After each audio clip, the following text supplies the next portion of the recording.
Change begins from within. As easy as it is to look outside of ourselves and want the world to change, the truth is, it never will if we remain the same. This podcast was created for changemakers like you who want more love and connection in your community. Today, you are going to hear stories that will inspire you and also challenge you to be the change. We are going to go deep, my friend. So take a deep breath and settle in. My name is Emilia Tamburini. Welcome to the Circle of Change. Hi, Changemaker. We are at the last episode in the summer season. It's amazing. I'm so glad you're here. I have just returned from a month of being on the road, delivering kindness circles, visiting family, soaking up a lot of great time in nature, and visiting friends. I packed more travel and visiting into the last month than I have in the last 2 years. And I can feel it. In true summer fashion, it's been a lot of energy output. And I can feel that call toward relaxing and reflecting and preparing for the fall to come. However, I was reminded tonight that we are still in the summer season, and I want to keep us here for this episode. I feel like I have a lot to say today, so I'm going to do this episode in segments. The first segment is a recap of our journey together over the summer. In doing this, you can really hear about any episodes that you missed or ones that you may want to revisit, or just take a trip down memory lane, reabsorbing all the wisdom we got to soak in. I love these reflective walks as an acknowledgement of all the gifts that we've received. In the second segment, I'm going to reflect on the Kindness Circle tour. Yes, both what I saw in terms of transformation and what was required of me to step out and do this work. My hope is that this reflection supports you to understand some of the ways of being that we are invited to lean into as a change maker. And I'm going to give you an opportunity to reflect on what those ways of being are for you as well. In the third and final segment, I'm going to share a bit about two beautiful change makers who have recently passed away and the legacy of their souls that I'm taking forward with me. At the end of each segment, I'm going to leave you with a question to ponder, something to reflect on in the final weeks of this season, whether it is winter or summer where you are. I hope these questions support you to reflect on legacy, the legacy of others, of your work, of how you are being a change maker in your efforts. So let's settle in. I'm going to save the poem until the end, as it really is an ode to my friends. However, I do want to ground us in this present moment by walking you through some exercises. These exercises are so powerful. I've been focusing on them a lot over the last 6 weeks. They will literally rewire your brain and support you to show up as your most authentic self if you continue to do them consistently. Close your eyes if you're in a safe space to do that. Feel your feet on the ground. If you're walking, feel each part of your foot touching and leaving the ground. If you're standing, wiggle your toes and really feel them. Get present to each of them.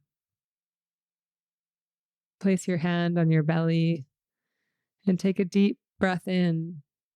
Feel your hand rise and fall. And now turn your attention to your nose. Feel the air temperature as it enters your nostrils and exits. And take a few more breaths, paying attention to the temperature of air entering and leaving your body. And just take note of how you feel right now.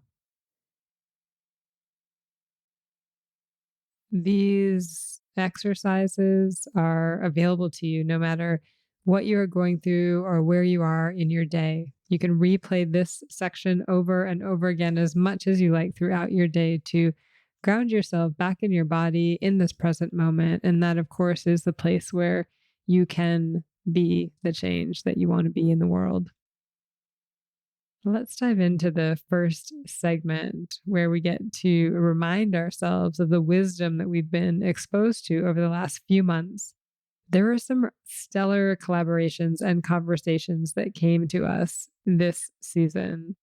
Episode 39, Jill Lublin joined us in Circle to talk about the importance of kindness for any business today.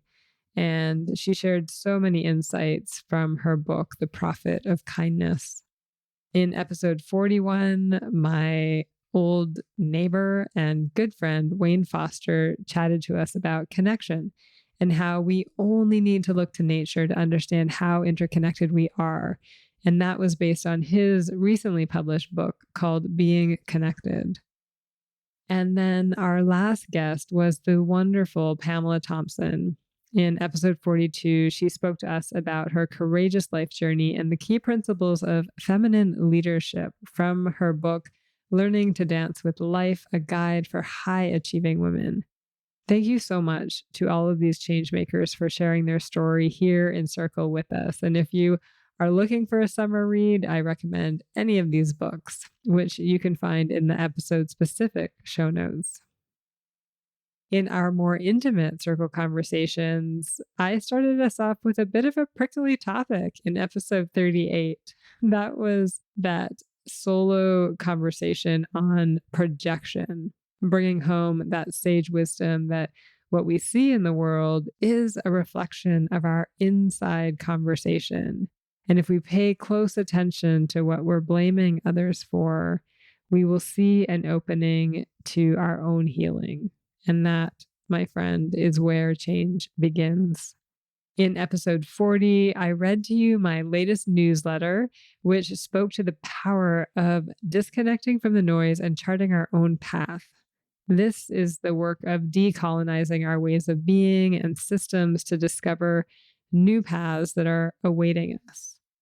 And then we ended with episode 43, which was a visit with my 7-year-old nephew, Jack, on my recent trip to Ontario, where we got to chat about kindness and baseball. And he reminded me about the beauty of simplicity and living in the present moment. Wow. Amazing. What a journey we've been on. So if any of those episodes sparked your interest, you want to go back and listen to them, feel free. They're all there on whatever app you like to listen to your podcast on. Let's move into segment 2, which is a reflection on the Kindness Circle tour. You may or may not know that I did take to the road this summer and ran kindness circles in 5 different communities. The Kindness Circle name was inspired by Jill Lublin's Kindness Circle, and the concept was inspired by a guest she had who had traveled the world relying on strangers to feed him and give him gas and put him up for the night. In return, he would do random acts of kindness along the way. I loved the idea of taking to the open road to spread kindness and really wanted to be up north this summer in the wilderness camping. So I mushed all these ideas together, then got focused on what my act of kindness would be. And the idea, the concept came instantly. Without a pause, I pitched it to a few colleagues and off it went, spreading and blossoming beyond my wildest imagination. The idea that came to me was a community experience open to everybody. People would gather and go on a journey and find their way back to kindness. It began with first asking people to get clear on what it is they wanted to contribute to in the world in this lifetime, really centering each individual on responsibility for change. And then we got to unpack together what gets in the way of being that way through a trauma-informed lens to really instill compassion in their hearts, both for themselves and others. And then it ended by giving them tools to transition out of fear and into loving acts for themselves and others. People described the experience as a hug, as the solution to a post-COVID era. They described it as drinking from the well of community and presence and hope, of being authentically honest in a safe space, and a soothing connection. I love all those juicy descriptions. So I've had the time to sit down and really tally up the impact that we had in the kindness circle by acting on this seed that was planted in my heart. And this is what resulted. We impacted over 120 people who showed up and participated. And then those people got to impact the people in their lives. We literally cannot quantify the impact. It's impossible to understand. And I know that it is rippling out into the world. And we raised $1,600 for local organizations that supported healing from trauma related to cancer and life, an elders group, a food bank, homelessness advocacy, and outreach. Yeah, that again was a ripple effect from the work that we got to do together. I say we because in no way did I do this by myself. Organizations and individuals who said yes to this experience became my co-creators. They took on the task of selecting the venue and doing the promotions and inviting people from their circles, finding sound equipment and providing food. And one of the things I love the most about these collaborations were the conscious planning sessions that we did leading up into the events. It was really important to all of us to ensure that the events were inclusive and also in alignment with reconciliation. And then, of course, all the people that showed up. I mean, brave community members who contributed dollars and their time and their commitment to explore kindness in a very personal and productive way. It takes so much courage to do that. And it was inspiring. What I saw throughout was an openness to a new way of doing things, to living a life worth living, and the courage to look within instead of outside for the solution to the divides in their communities and in their lives. Regardless of the setting, there were people, many people, who walked in with shields up, protective gear on, like we do in our lives. And they left with their arms and hearts cracked open and asking for more. Even those that were not entirely on board with some of what we were doing in the circle, they sat there in curiosity. All of this fed my soul and gave me the confidence to keep going and expand on this offering. So it's now coming to schools and HR professionals and government institutions, and it can come to wherever it needs to go. That's the beauty of the circle process. It stretches across boundaries and borders and cultures and unites us as the humans that we are. It creates a safe space to do that inside work, which to me is the essential first step of changing the world. It's so cool to look at those outcomes. And in this downtime, I've also had a moment to reflect on what it actually took of me to do this work. And that's what I want to share with you in the final part of this segment. My intention in sharing this is that it gives you a framework to explore within yourself. You know, summer is a time of action, and you might have been out there doing some courageous things, new adventures, a new activity, a new project, maybe a conversation. So as I read through these ways of being, think of a time when you've been courageous lately and ask yourself, well, what did it require of you to do that courageous act? For me, it took many things. First, it took trust that people would want it, that it would work, that people would step in to support it. And if none of that happened, that at least it would lead me to my next step. It took commitment to the vision of creating a world where everybody has the skills to create, connect, and belong wherever they show up. It took a belief in myself, in my experience and that was enough, and a belief in a higher power who was with me every single step of the way. It required me to let go, to walk in with an idea of a plan, but then letting the process and the people guide it to where it needed to go for that specific community.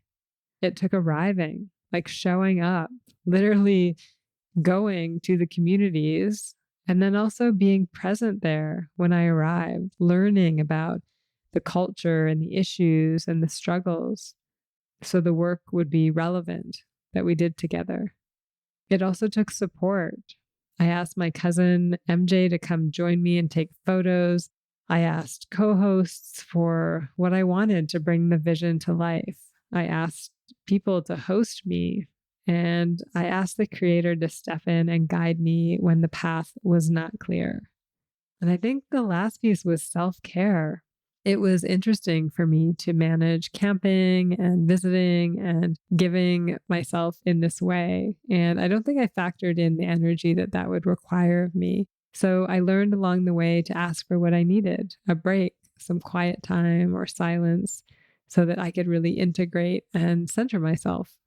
People have reflected back to me that this endeavor took courage. And I believe that is true when I look at all of these ways of being. Besides the support and the vision, I don't think I was conscious of many of these things during the launch and implementation. I just kept taking one step after another and doing the practices that I knew would ground me in something greater than myself. So my question to you is, when you think about a recent courageous act, what did it require of you? Make a list, explore, maybe do it with a friend, and then give yourself a high five. That helps to plant these ways of being firmly in the soil so that they will grow into beautiful fruits. And the courageous act doesn't need to be creating an island tour and standing up in front of lots of people. It could be having a conversation that you've been avoiding. Maybe it's asking for help when you really didn't want to. Or maybe it was going on an adventure that was new and different. Or maybe it was getting out of bed and doing the dishes when you really wanted to stay in bed all day. But the question is, what did it require of you? When we do these types of reflections, we enforce and encourage more courageous acts and also set beautiful examples for anybody who's watching.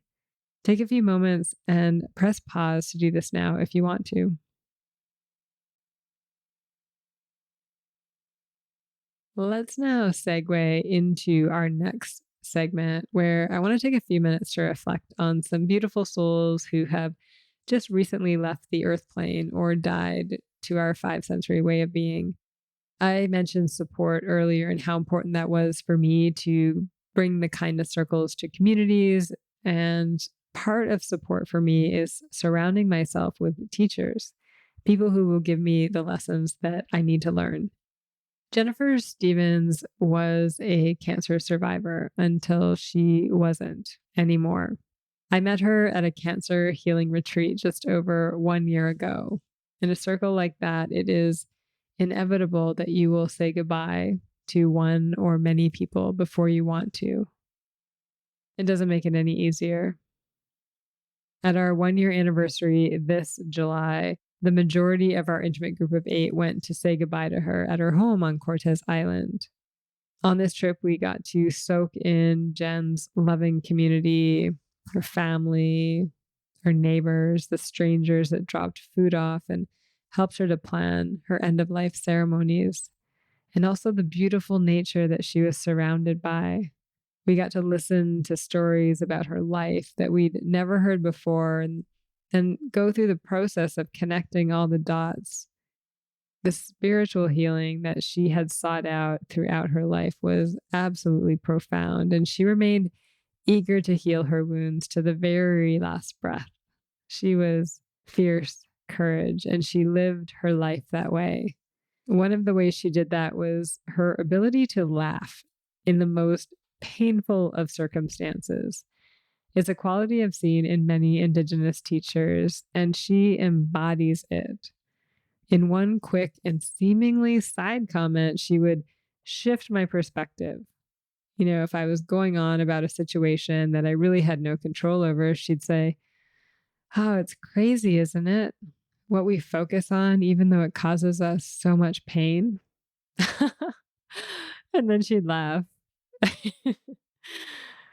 During our visit, she'd say, "You know, it's just so strange that I'm not going to be around anymore." And then she'd laugh. I don't think Jen was hiding her pain. She had her moments of getting all the emotions out. When she said these things, you could put yourself in the situation and truly feel the absurdity of it, and then laugh. And in that laugh, something was let go of, and I could connect more deeply to life, to her, to the present moment. I'm so grateful to you, Jennifer Stevens, for reminding me to step outside of fear and see the pain as it truly is, a perspective that keeps us separate, mostly caused by absurd circumstances. You will never be forgotten, my queen bee heart warrior. The other spiritual teacher who passed away this past week is Linda Francis. She is the beloved of Gary Zukav. Gary, of course, was a world-renowned spiritual teacher who sold over 6 million copies of his books and appeared on the Oprah Winfrey Show 38 times. Linda was his beloved, his spiritual partner, guide, business partner, teacher, and so much more. I am sure of that. Together, they brought the teachings in their books. Linda was the co-author on many of them to thousands of people. She was a force, a true love warrior, and it was such an honor to experience her. She believed so fully in her mission, in this tool, this way of being, this authentic power, because she was able to see how it transformed her own life. And she knew the ripple effects, but she also knew that reading a book about it wasn't going to do it. She knew that people had to come together to learn to support one another in a way that would set them free and where they could take these practices into their life and beyond. And what I'm reflecting on today is Linda's courage to do that work, to truly support people in the face of fear, which I personally experienced with her and also witnessed in others.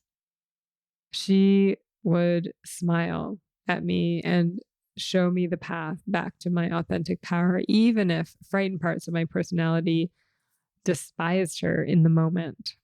You see, we have these parts of us that really don't like being challenged.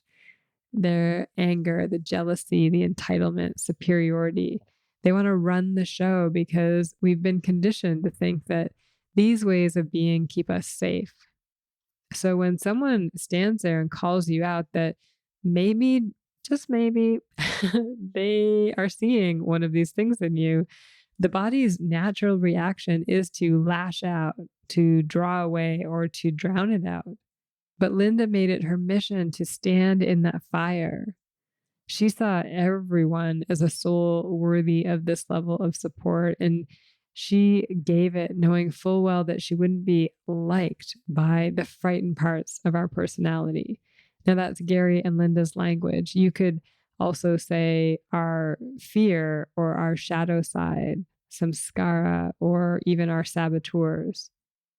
She looked past those and saw your light, and she drew it forward by saying with love what she saw showing up and guided you toward your authentic, beautiful self. That takes a tremendous amount of courage and a deep commitment to a worldwide vision. And she held both of those things, knowing that this work is the work that would change the world. Both Jen and Linda spoke from their heart and taught me to step beyond my fear into the present moment, into the feelings, so that I could step into the light and shine that out into the world. Jen did this through humor and kind of side questions that were very wise. And Linda did this by directly telling me what she saw and then asking great questions to help me see a situation through a different lens.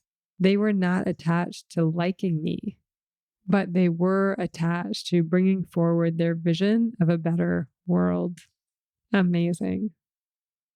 So, as we close out this segment, the question I have for you is, who is that person for you?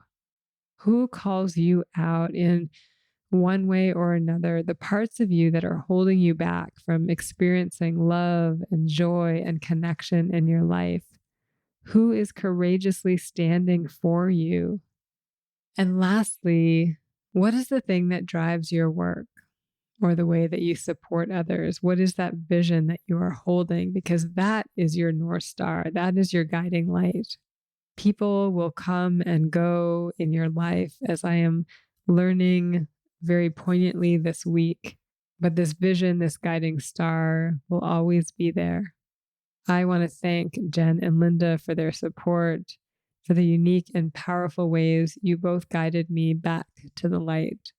I think you embodied what it means to be a change maker, and I will miss you both so dearly. And I look forward to continuing to receive your guidance. As we close out this segment and this episode, I'm going to read us a poem. After the poem, I'll give you a sneak peek of the fall season and let you know of a super cool opportunity for you. You can stick around or not. Either way, I love you, and I'm so glad you chose to be here with us today. So take a deep breath in. And if you can and want to, close your eyes and soak up these beautiful words from Joy Harjo. She is a first American Indian poet laureate of the United States and such a beautiful soul. First morning, Frashan Goshorn, December 3rd, 2018. This is the first morning we are without you on earth. The sun greeted us after a week of rain in your eastern green and mountain homelands. Plants are fed, the river restored, and you have been woven into a path of embracing stars of all colors, now free of the suffering that shapes us here. We all learn to let go, like learning how to walk when we first arrive here. All those you thought you lost now circle you, and you are free of pain and heartbreak. Don't look back. Keep going. We will carry your memory here until we join you in just a little while, in one blink of star time. Thank you, Joy, for those beautiful words. All right. I want to give you a sneak peek of the fall season and let you know of a really cool opportunity. So fall here in the Northern Hemisphere is about harvesting the goods that we've worked so hard to grow over the summer. And I am telling you, this fall season is a full harvest, my friend, that is going to nourish your soul. As a small taste, we are going to start with a conversation with Madeline Shaw. She is the author of The Greater Good, Social Entrepreneurship for Everyday People Who Want to Change the World. I love this woman, and I know you will too. She is not only revolutionizing businesses and entrepreneurship with her wisdom, she's also revolutionizing the female menstrual journey and bringing back the sacredness of this important transition in life. And that is just part of the conversation that we are going to have together. She is going to challenge everything you think is possible and the systems that you think are set in stone. They are not, my friend. So please join us. That conversation will launch on September 22nd. And I will be with you the week before that on September 15th to set the tone for your fall season. Fall is my favorite season, so I am super excited. I'm also a fan of spring. If you're listening in the Southern Hemisphere, I don't want to be exclusive. As always, if there is somebody that you want to join us in Circle, let us know. There's nobody too big or too small for this circle. So just reach out. We are now taking applicants for the winter and summer seasons. All right. So finally, I am really excited to let you know that I have decided to launch a membership program for this show where you have the chance to support us here directly. I love creating this show, and it means the world to me that you tune in to keep hearing it week after week. And it takes a lot of energy and time to produce this show. I want to keep the show going. I want to invest in its growth because after 1 year, I know that we are having an impact. And what I would love to do is partner with you on this journey to make this endeavor sustainable so that we can reach more people and have even more of an impact. That's why I'm excited to invite you, your mother, your friends, your rich uncles and aunts to officially become a supporter of the show. You can do that at glow.fm/circle of change as one word. There's a link in the show notes as well. It's super quick and easy, literally takes less than 30 seconds. You don't have to create any logins, and you can contribute as much or as little as you like. And I will say that every single penny is appreciated. So if this show is a part of your week and you like what we're doing here, visit glow.fm/circle of change and support us in any way you can. Thank you so much. All right. I will see you on September 15th. Enjoy the rest of your summer or winter wherever you are tuning in from. Much love. Ciao. I'm now passing the talking piece to you. If you feel called to put your voice in the circle, please head to humconsulting.ca/podcast and share your story there. I cannot wait to hear what has come up for you as you have listened to what has been shared here today. I wish you love and joy beyond your wildest imagination. Thank you so much for being here in the Circle of Change. I also want to express my gratitude to the following peeps. Circle of Change is recorded on the ʷəŋən territories, and I am so grateful to live on this land. Our opening and closing music was created by the talented E-Roll Beats. You can find his creations at erollbeats.com. And special thanks to my coach, Mary Chan of Organized Sound Productions, for bringing this podcast to life. Until next time, ciao.